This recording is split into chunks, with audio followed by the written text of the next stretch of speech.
Earth as we know it is an incredibly complex and fragile network of interconnected systems that have developed slowly over the last 4.5 billion years or so. From the ashes of the Big Bang, this planet emerges a massive energy and elements. From that newly born massive energy and elements evolved structured, dynamic systems of solids, liquids, and gases. The evolution of this planet continued to unfold over billions of years in such a unique way that eventually conditions arose with the ability to foster life. From the smallest microorganisms to the largest animals, all life on Earth has a common ancestor. Everything is connected to everything. So how is it that our species has come to dominate the landscape in such a short period of time? Furthermore, what gives us the right to do so? In 3.5 billion years of life on Earth, everything has followed a natural course of evolution. However, our rapid success as a species has begun to affect this natural order. With our population at 7 billion and climbing, we have played a tremendous role in the disruption of the Earth's natural systems. As we continue to grow and have a greater impact on the Earth systems, it's imperative that we address our role and relationship with nature.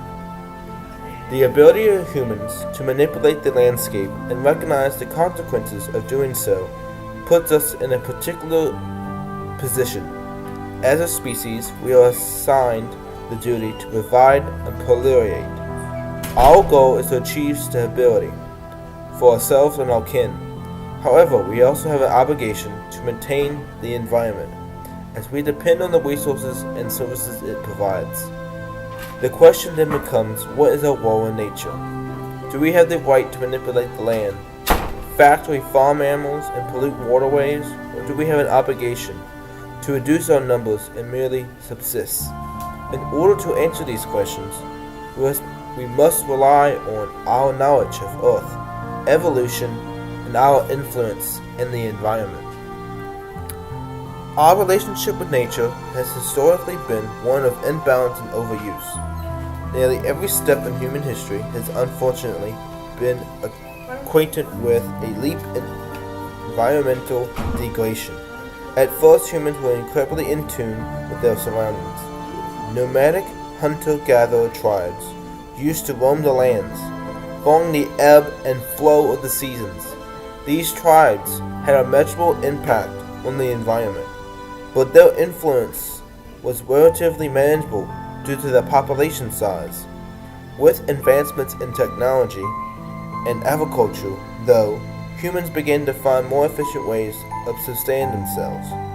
These advancements allowed more permanent settlements, which led to rapid population growth and distancing from nature.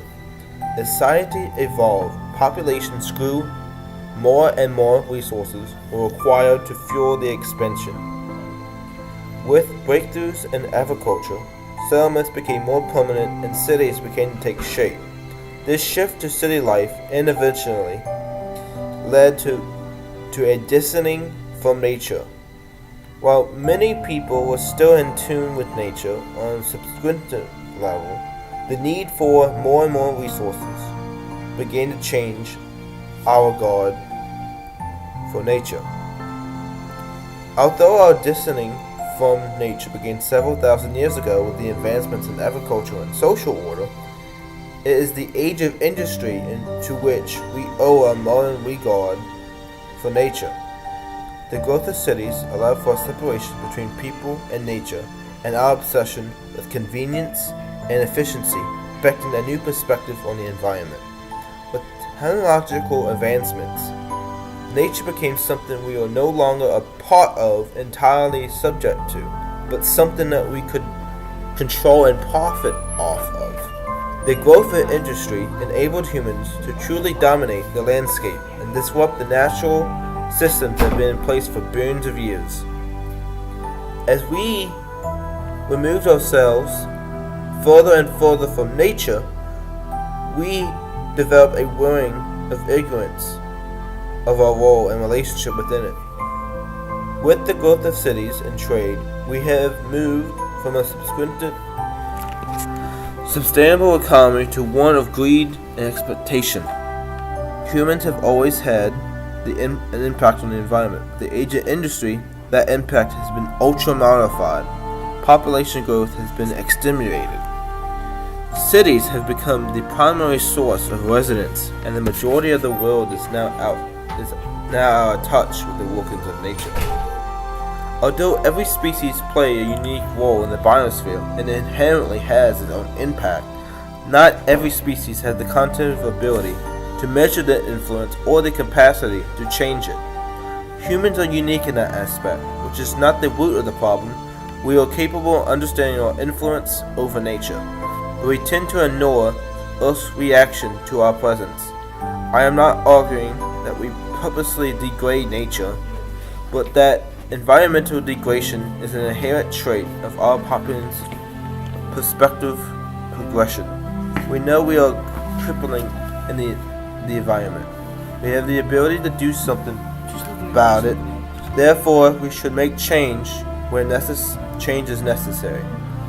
The size of our population and its insistent desire to expand has an obvious impact on the environment.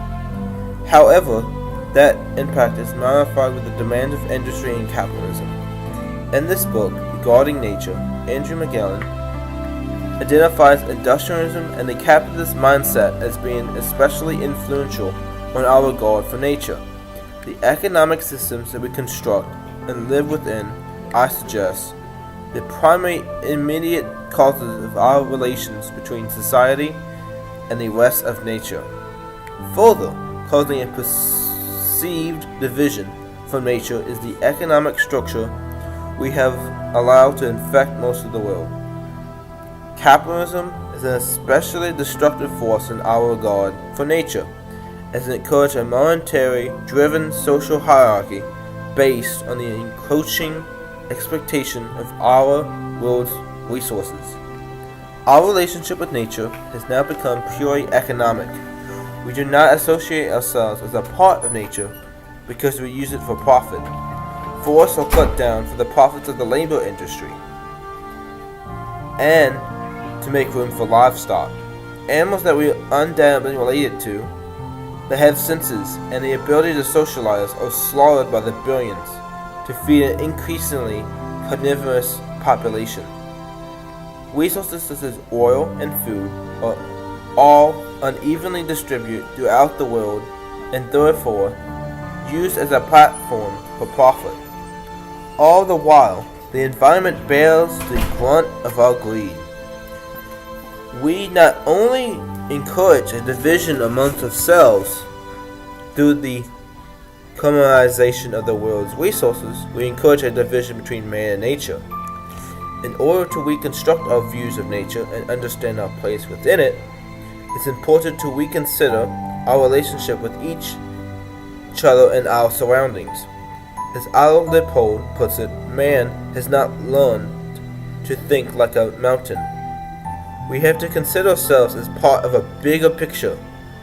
Industry and capitalism rely heavily on ignorance and individualism. However, the reality that we are all independent upon each other is one way or another. Humans play a vital role in nature, just like anything else. What separates us from nature, though, is the ability to understand our place within it. The cognitive ability of ours has historically been the cause of a perceived division between man and nature. However, in order to achieve a sustainable future in which humans assume a more natural role and have less of an impact, it is imperative that we consider our role in relationship with nature.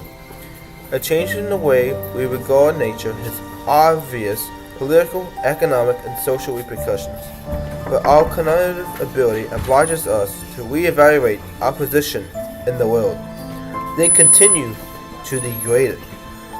There are a number of ways in which we can begin to reconsider our relationship with nature, but all of which require an enormous effort. Through a universal education program, it's possible to encourage people everywhere to consider themselves is part of a bigger picture. By teaching people about the environment, evolution, and ecology, we can provide them with the tools for change. Lewis moved forward and managed a social revolution brought by a change in values through educational programs. The humanizing of technology and protection of diversity were both contingent on a fundamental change in values. In order to bring about necessary change, it's critical that people take action. Through a universal environmental education program, it's possible to galvanize people into forming new ideas and opinions of the world and to understand their place within it. A universal